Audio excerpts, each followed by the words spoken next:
بسم اللہ الرحمن الرحیم الحمد للہ رب العالمین والصلاة والسلام علی سید الانبیاء واشرف المرسلین وعلی آلہ وصحبہ اجمعین اما بعد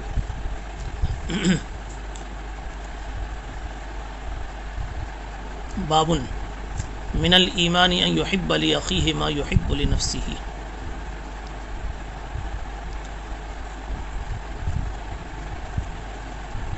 ایمان کا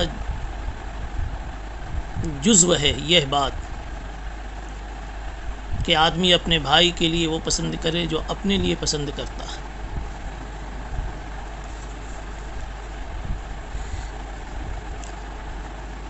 یہاں پر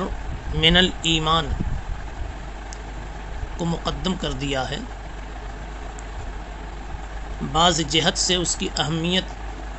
کی وجہ سے کہ اگر دیکھا جاوے تو ایمان کے جتنے اعمال بتلائے جا رہے ہیں اور ایمان کی جتنی علامات بتلائی جا رہی ہیں یا ایمان کے اجزاء بتلائے جا رہے ہیں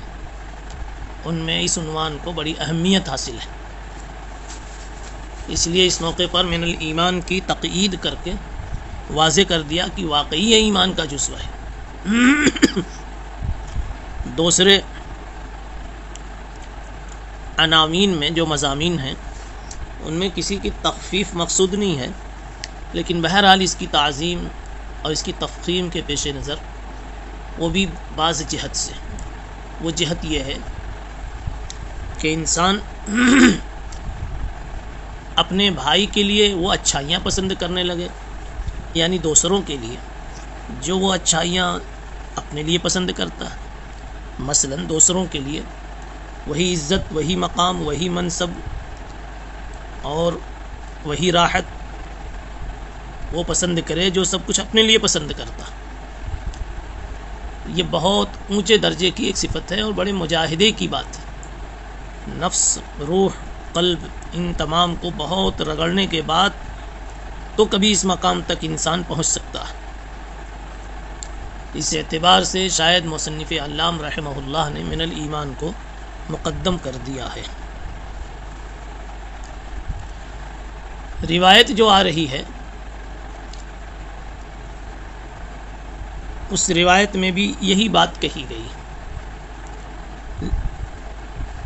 روایت کے متن پر کچھ گفتگو کرنے سے پہلے سند کو تھوڑا سا سمجھ لیں، اس لیے کہ اس سند میں عام سندوں کے اعتبار سے تھوڑی سی ایک الگ سی گفتگو ہے۔ امام بخاری رحمۃ اللہ علیہ نے یہ حدیث دو سندوں سے پیش فرمائی ہے۔ ویسے اول نظر میں آپ کو ایک ہی سند دکھ رہی ہے، لیکن آپ تھوڑی سی توجہ اسکرین پہ بڑھا دیں تو آپ کو دکھے گا عن انس عن النبی صلی اللہ علیہ وسلم، اور اس کے بعد پھر وعن حسین المعلم، یہاں سے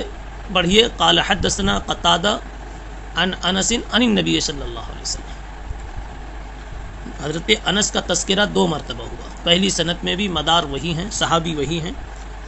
اور دوسری سند میں بھی مدار اور صحابی وہی ہیں۔ پہلی سند امام بخاری نے اپنے استاذ مسدد سے لی، انہوں نے یحییٰ ابن سعید القطان سے، یہ جرح و تعدیل کے امام اور امام ابو حنیفہ رحمۃ اللہ علیہ کے شاگرد ہیں۔ یحییٰ ابن سعید القطان فن جرح و تعدیل میں مقتدا ہیں، لیکن فقہ میں امام ابو حنیفہ کے مقتدی ہیں۔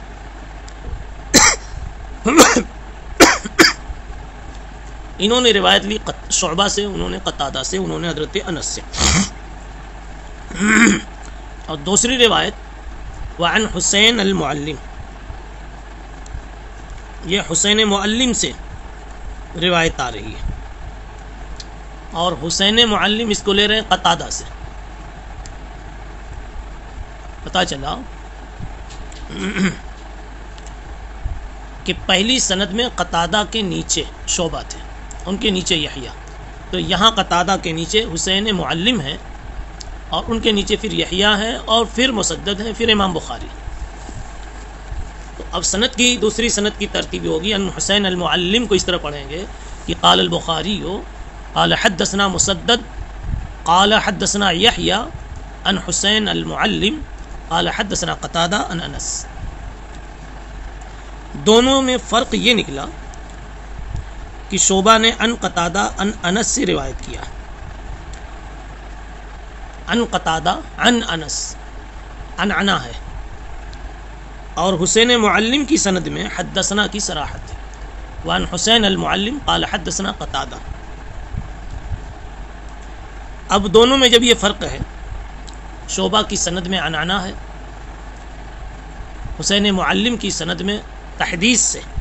حدثنا ہے،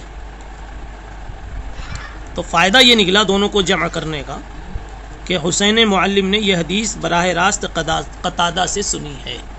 اس لیے انہوں نے تحدیث کی صراحت کی کہ حدثنا قتادہ۔ اسی طرح اس طرح سے جب یہ وضاحت ہو گئی کہ حضرت قتادہ سے حسین معلم نے سنی ہے، تو ان شعبہ ان قتادہ میں جو شبہ ہو سکتا تھا تدلیس کا، اس شبہے کا علاج یا دفاع یا ارتفاع قتادہ کی حسین معلم کی سند سے ہو گیا۔ گویا یہ سند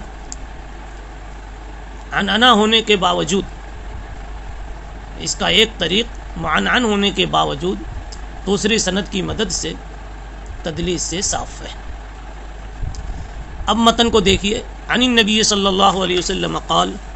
لا یؤمن احدکم حتی یحب لأخیہ ما یحب لنفسہ۔ آپ صلی اللہ علیہ وسلم نے ارشاد فرمایا، تم میں سے کوئی شخص مومن نہیں ہو سکتا جب تک وہ اپنے بھائی کے لیے وہ بات پسند نہ کرے جو اپنے لیے پسند کرتا ہے۔ اس حدیث کے مفہوم میں ایک قید یاد کر لیں کہ اس کا تعلق عمومی چیزوں میں، ممکن الاشتراک چیزوں سے ہے، یعنی جن چیزوں میں کسی کی شرکت ممکن ہے،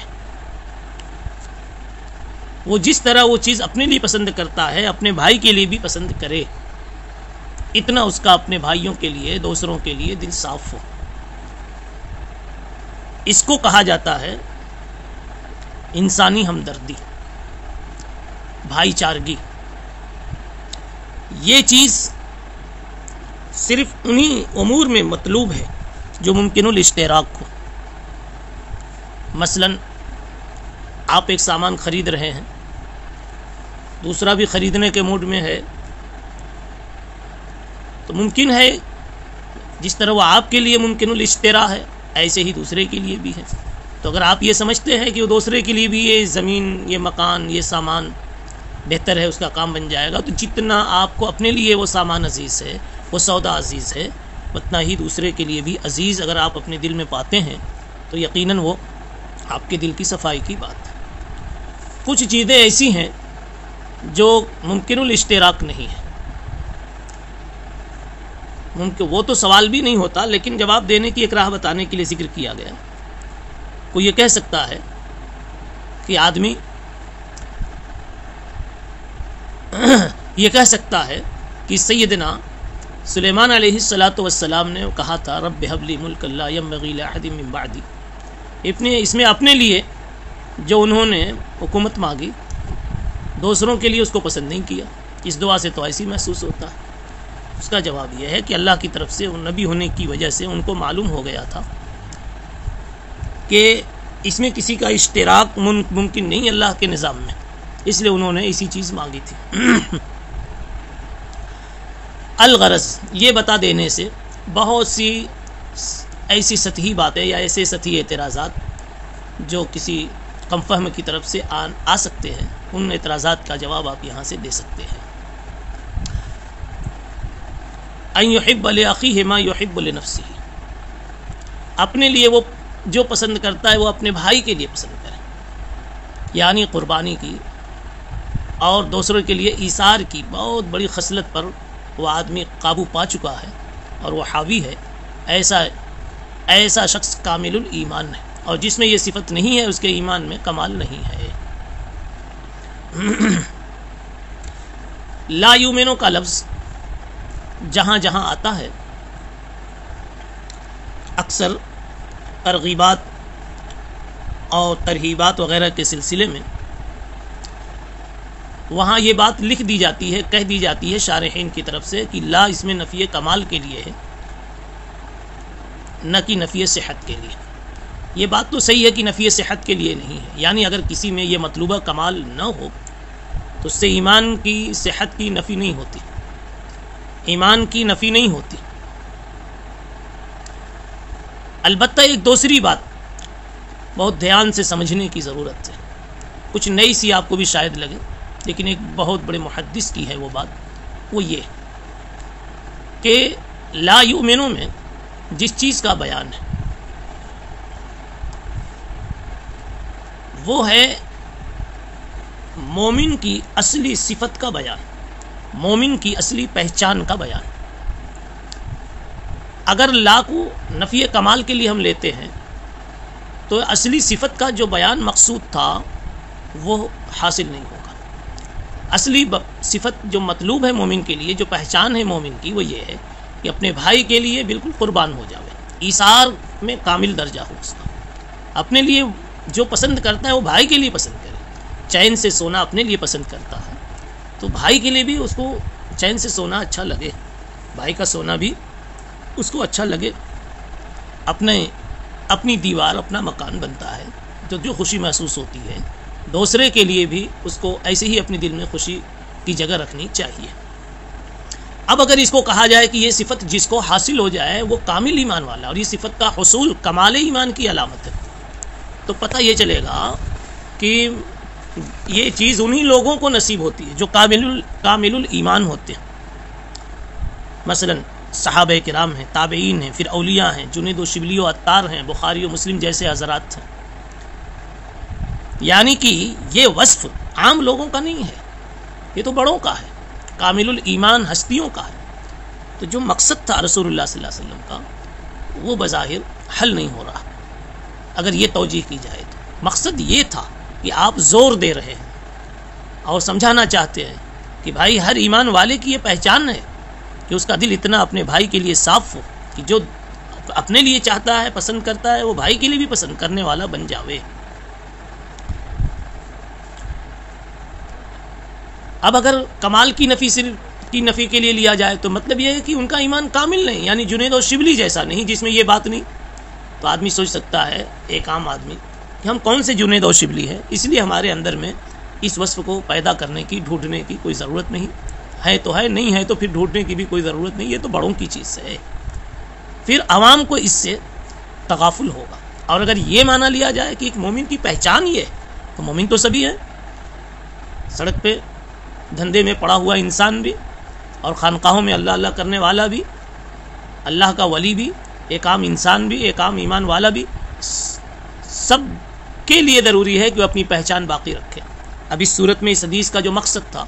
توجہ دلانا، زور دینا، اثر ڈالنا کہ دیکھو ایمان والے جب ہو تو ایمان والے کی پہچان یہ ہے کہ اپنے بھائی کے لیے وہ سب پسند کرے جو اپنے لیے پسند کرتا ہے۔ تو اب ہر انسان اس حدیث کو سن کر متوجہ ہوگا کہ یہ حدیث صرف جنید و شبلی کے لیے، تابعی، صحابی وغیرہ کے لیے نہیں ہے، بلکہ یہ ہم جیسے دنیا میں مشغول لوگوں کے لیے بھی ہے۔ سبحان اللہ بحمدہ، سبحان اللہ۔